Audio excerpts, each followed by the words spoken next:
Shalom, shalom. I want to give all praises, glory, honor, and power unto Yahweh. Bahashim Yahweh Shah, Bahashim Ruchah HaKadosh. Double honors unto the elders and apostles at Great Millstone, those who rule well and who taught me this truth. Salutations to you, brothers, stiffly pushing this one truth in all sincerity and diligence. And shalom to the rest of the one-third remnant, men, women, and children of the nation of Israel, as well as the speckled bird, Israelites who may look like the heathen, as we await the second Exodus by the hands of Yahweh Shah. All right, this is your brother Ruchah. All right, and as you can see by the title of this lesson, we'll be dealing with the fact how it all started in Babylon. All right, and it's all going to end in Babylon. Okay, it all started in Babylon. All right, under the rule of Nimrod. Okay, and it's all going to end in this modern day Babylon the Great, which is America, man. All right, and in this lesson we'll go through. All right. Because the scriptures tell you this place is spiritually known as Babylon, Egypt, Sodom. All right. You have the Greco-Roman customs here. All right. This is why this is the most wicked kingdom.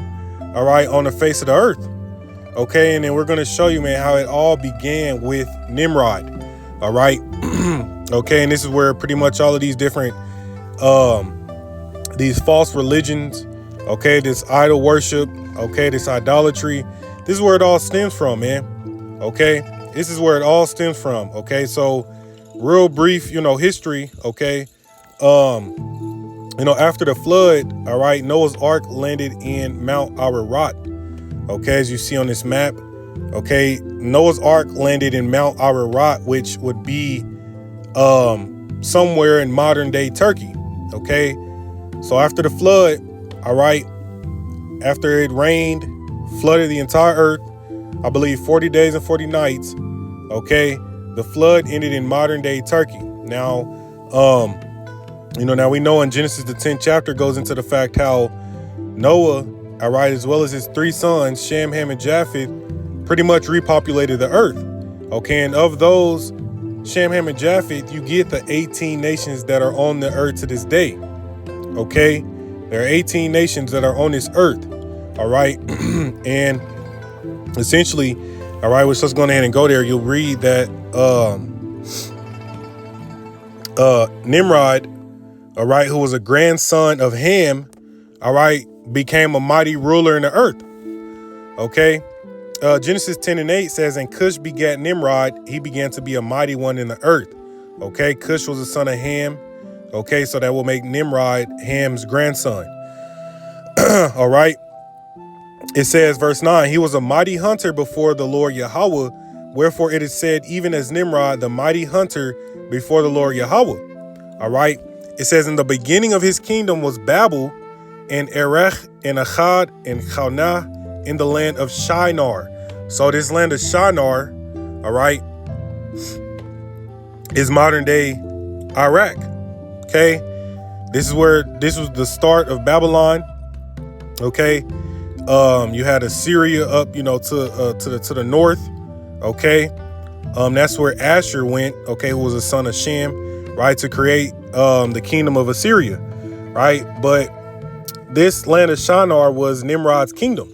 Okay, this was Babylon, right? You also had Mesopotamia, okay, which was in this area, right? Sumer. Right, where you get the Sumerians. It was all in this area, man.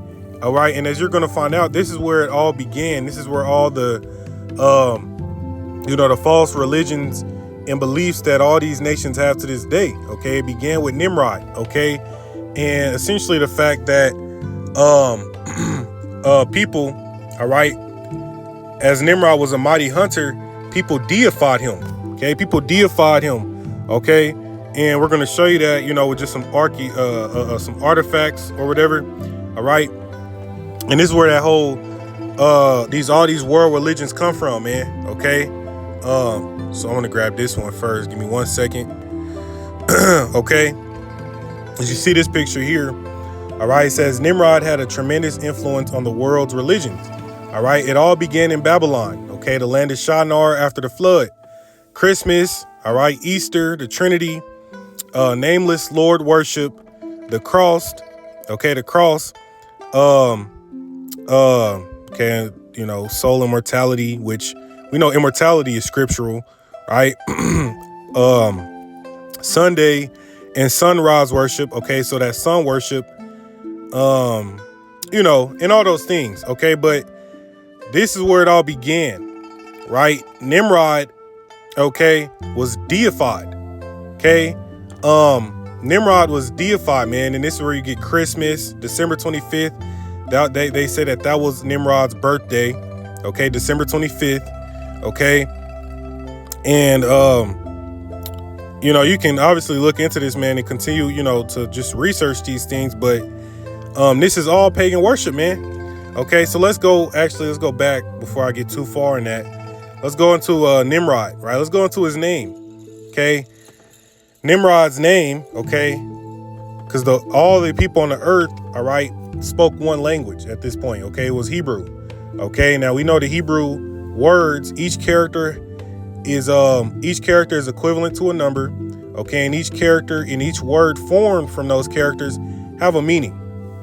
So Nimrod's name in the Hebrew was Nimrod, which goes into rebellion. You see, his name means rebellion or the valiant. Okay, how did he rebel against the Most High?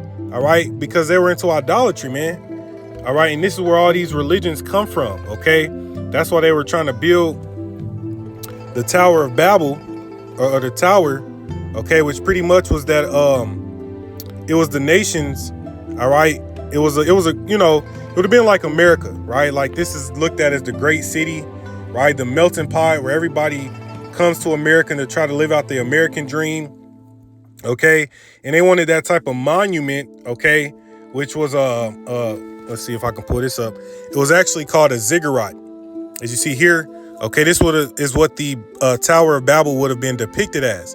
Okay, now this temple they were building, all right, this wasn't to worship Yahweh. Okay, it was to worship their false gods, man. Okay, it was to worship their false gods, which we're going to show you some of those pagan, you know, beliefs that all came out of Babylon. All right, and this is why you see these very same things today in the daughter of Babylon. Okay, Amerikkka, aka Babylon the Great. You know, this place is the most wicked. All right, it's pretty much you know, because with this modern technology, everything's it's greater in wickedness, if you will. Okay, but this is pretty much what they were building, man. Okay, it's called a ziggurat. Now, when you actually just type in ziggurat on Safari, all right, the definition reads, in ancient Mesopotamia, okay, so this was around the Land of Shinar, right? It says a rectangular stepped tower, sometimes surmounted by a temple. Okay, so temples are what? Used to worship, right? So who the hell were they worshiping? Idols, false gods, stone, wooden. You know, this is where you get the Anunnaki. This is where you get the I had another picture here. The sun worship, the moon worship, all these different gods and goddesses, man. It all started from here. Okay, so let's go back. It says ziggurats are first attested in the late third millennium BC and probably inspired the biblical story of the Tower of Babel. You see what you're about to read that. So this is what they were doing. This is what they were trying to build, right? And this is spiritual because this is what they're doing to this day, right? This is you know, with those the synagogue, the mosque, and the church that they're building over there in Abu Dhabi.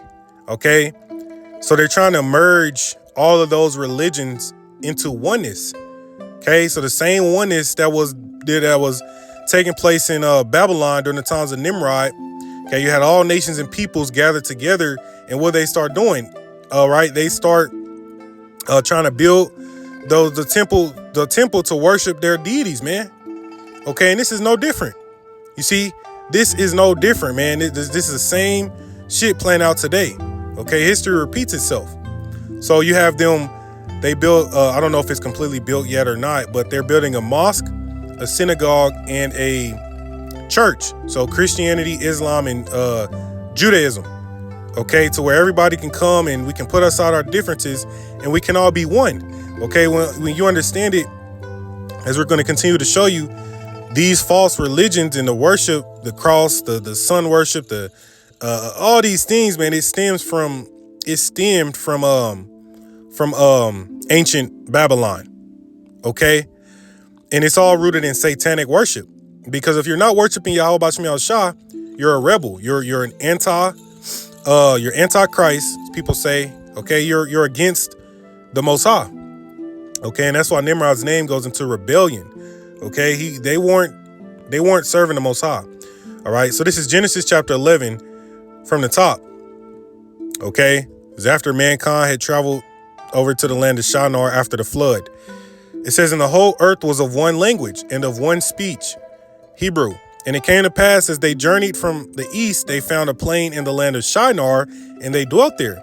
Right, and we just read that the land of Shinar was Nimrod's kingdom. Okay, so this was a Hamite, a grandson of Ham. Okay, this was his kingdom, right? Verse 3, it says, and they said one to another, go to, let us make brick and burn them thoroughly. And they had brick for stone and slime had they for mortar. And they said, go to, let us build a city and a tower whose top may reach unto heaven, and let us make us a name, lest we be scattered abroad upon the face of the whole earth. Right, so this was that oneness, man. They all wanted, and you gotta understand that this was a very wicked kingdom. Okay, a very wicked society. Okay, these people were not keeping the commandments of Yahweh Bashim Yahushua. And this is the whole reason why the Most High had to come down and confound their language. All right, and he had to take Abraham up out of that land. Right, our forefather Abraham, he took him up out of that land so that Abraham, all right, and his son Isaac and Jacob and the Israelites would serve him. Okay, not the idolatry that, everybody else was on. You see, but Abraham came from the land of the Chaldees. Okay, everyone, he came from, Babylon. Okay, and the Most High had to pull him up out of there. Right. Okay, so yeah, so when you actually go into the word tower here that they were building, that word tower in the Hebrew goes into Magadal, right? Magadal, which says a tower, an elevated stage, a pulpit. It says a raised bed. Okay, so what the tower would have looked like, okay, as we go in to grab this ziggurat, this is what it would essentially would have been. Okay, because when you go into even a definition of ziggurat, it says a rectangular stepped tower. Okay, okay, so this is what it would have been looking like, man. Right? Okay. Okay, very intricate architecture, right? This was going to be a temple, man, for them to worship their false deities. Okay, and that's why you see today they don't care to have it, separate, right? They don't care to have it, you over here in this place, and no, they want it to be an all-inclusive, man. Okay, because they're pushing that individuality, all right, to where you can subscribe to whatever you want to subscribe to, and we can all get along. Right, that was the same shit going on back during the time of Nimrod. All right, okay, and that's why the Most High took Abraham and that chosen lineage up out of there. Okay, all right, okay, and let's go back. So that's when the language was confounded. All right, so let's continue reading. Verse 6, it says, and the Lord Yahweh said, behold, the people is one, and they all have one language. And this they begin to do, and now nothing will be restrained from them, which they have imagined to do. Go to, let us go down and confound their language, that they may not understand one another's speech. And this is where you get all the different dialects. This is where you get all these different tongues to this day. Okay? All right? It says, so Yahweh scattered them abroad from thence upon the face of all the earth, and they left off to build the city. So from the land of Shinar, this is when the Most High divided the earth, right? This is during the days of Peleg, okay? This is when, Shem's descendants had a portion of land, Ham's descendants had a portion of land, and Japheth's descendants had a portion of land, okay? The earth was divided. Everybody had their own tongues at this point, okay? And they took their... they took different aspects of their their idolatry with them, okay, when they were divided up. Okay, and this is where you get all these various religions, man. You see, that's why a lot of these religions are similar, You see, they have a lot of similar concepts because they all stem from this one wicked kingdom, if you will. Okay. Okay. So let's go back to this picture here. So actually, let's go to this one first. Okay. All right. This was it says a roller seal of Mount Ararat. Okay. 2300 BC. So anyways, on this seal, you see depicted a lot of the different gods that they worshipped, right? You have Ninurta, okay, which is where, I believe that was the deified version of Nimrod, right?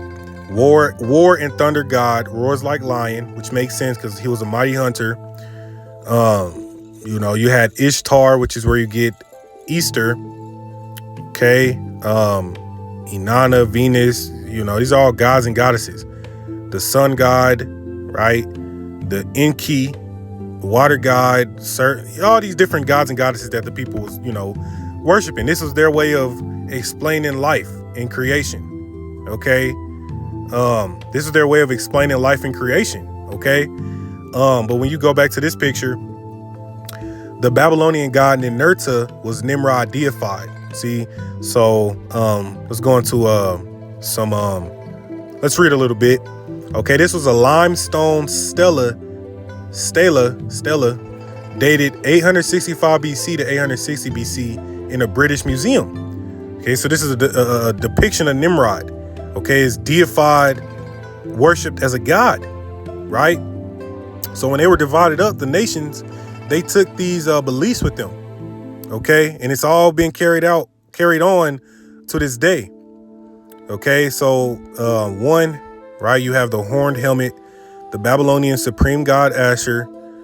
2, winged disc sun god Shamash. All right. 3, crescent moon god Sin, Allah of Islam. Okay. Oh yeah, you see that moon up there, right? You also had it says show on Netflix called Moon Knight. Okay, that superhero. I'm pretty sure he has that moon symbol, that symbol, right? That crescent moon symbol. Okay, so I just thought about that. Compass, storm god Adad, Masonic icon. Okay, so I don't know if I've seen that one before. Star, Venus, the goddess of love and war. Ishtar, Easter. Okay. Cross of Horus, Maltese cross of Knights and Templars. That Christianity uses that damn cross, right? So we see here, man, look, this is where this shit began. This is where it all came from. Okay, because we know before the flood, when you read in Genesis chapter 6, that mankind was being wicked as hell. Okay, after Eve was deceived of the serpent, all right, she was believing into these false idolatry ways and probably, believing in whoever the sun god was, or the water god, or the agriculture god, or this goddess and that. That was what the people were on, man. Okay, but the Israelites, aka the sons of God back then, we were worshiping Yahweh B'Shem Yahushua, Salakia. Okay, that's what you read in Genesis the 5th chapter, as well as Luke the 3rd chapter goes into the sons of God. Right before we were called Israelites, we would have been known as sons of God. Okay, okay, and after Eve was deceived and then Adam was deceived, we were kicked out of the garden. Which the garden, as Christians say, was placed eastward, which represented the Holy Land. Okay, the land of Israel, that's where we were at. Okay, the promised land, the land of Canaan is where we were at, but we were kicked out of that land as soon as we transgressed. Right? And then, you have the flood, et cetera, et cetera. And so what happened, and so what's been the theme of the scriptures is that Yahweh B'Shem took Abraham up out of the land of Shinar, okay, out of Babylon, so that he could go where? To Canaan to get that promised land again. Okay, for his people, for his descendants. Abraham, Isaac, and Jacob, the Israelites. You see that? So yeah, man, this is where all this shit come from. Okay. After Nimrod died, they deified him. You had all these various or the worship idolatry that the people were on, man. Okay, and then and the point of the matter is that this place, America, is no different.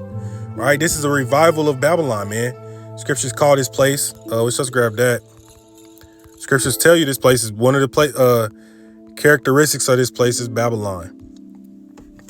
Okay, Revelations 11:8. And their dead bodies shall lie in the street of the great city. See,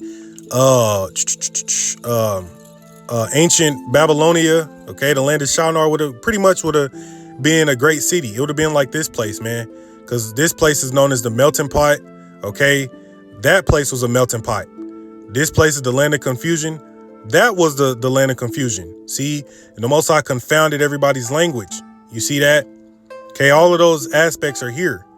It says, which spiritually is called Sodom and Egypt, where also our Lord was crucified. Okay, so this place is also known as Sodom. So why you had the alphabet community as well as Egypt. Go into that dollar bill, bondage, the pyramid, the obelisks. It's all here, man. It's all here. Okay. I did want to point this out. On the dollar bill, it says e pluribus unum, which is Latin for out of many one. Okay, which is first was to represent out of the 13 colonies, they all became one nation, but it's later being yet later used to represent many people come over to America, all right, to live the American dream, man. And that's why this place is known as the melting pot. Okay, you can come over to America and do whatever the hell you want to do.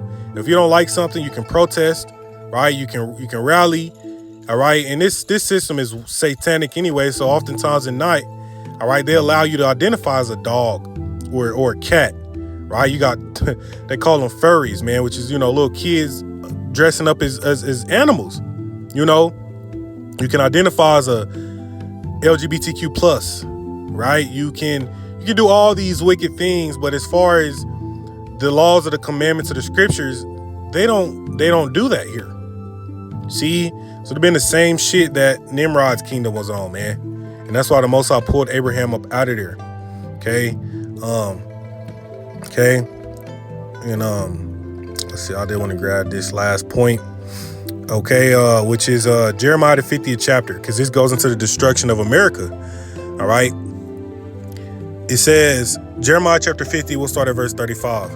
It says, a sword is upon the Chaldeans, which represent the wise men of Babylon. Okay, it says, saith Yahweh, and upon the inhabitants of Babylon, and upon her princes, and upon her wise men. Okay, it says, a sword is upon the liars, and they shall dote. A sword is upon her mighty men, and they shall be dismayed. Okay, that's that war talk we hearing about. That's okay. It says, a sword is upon their horses, and upon their chariots, upon all the mingled people that are in the midst of her. See, America has a lot of different nations mingled in this place. Scriptures tell you how, these Edomites have heaped all nations unto themselves. Okay? Everybody comes over here, man, to live out the American dream. Okay? So then they shall become as women. A sword is upon her treasures, and they shall be robbed. Going into these military, quote unquote, military men. Okay? This America got the weak military now, man. Okay, they allow the alphabet community in there, women and all this shit, man. That's not how military supposed to be set up. Right? And that's why this place is gonna be destroyed. It says a drought is upon her waters, and they shall be dried up. All right. For it is the land of graven images, and they are mad upon their idols, right? Which these idols all came from Babylon, man. All right. It says a drought is upon her waters, and they shall be dried up, which the Mississippi River, okay, is drying up. It's like the largest river over here, man. Okay, drying up. All right. All right. Verse 40, it says, as the Most High overthrew Sodom and Gomorrah, the neighbor cities thereof, saith the Lord Yahweh, so shall no man abide there, neither shall any son of man dwell there. So he destroyed Sodom and Gomorrah with fire and brimstone. Okay. And this is showing you this is not ancient. This is not referring to Babylon when the prophet Jeremiah was there. Okay, because that place wasn't destroyed with fire and brimstone. Okay, and people still dwell in the modern day Iraq. Okay, which would have been Babylon. Okay, so Scripture says neither shall no man abide there. So after this destruction, no one's going to inhabit the land of America anymore. Behold, a people come from the north, the Russians, and a great nation, and many kings should be raised up from the coast of the earth. Okay, and that's the point, man. Okay, all right. The Most High is destroying this place. Okay, this place. All right, it's all going to end where it all started. Okay, dealing with Babylon. All right, and this is why the wickedness has reached to the heights of the heavens. All right, the hurtful works are fulfilled. Okay, and this place must be destroyed. Okay, or if not, they try to build this one world order, the one world religion, which is the same shit Nimrod and them was on. All right, but with that, I want to give all praise unto Yahweh. Bahashim Yahweh Shabbat Shem Rachah Kadash. Shalom, DTA, Wa Ba Ba Ba.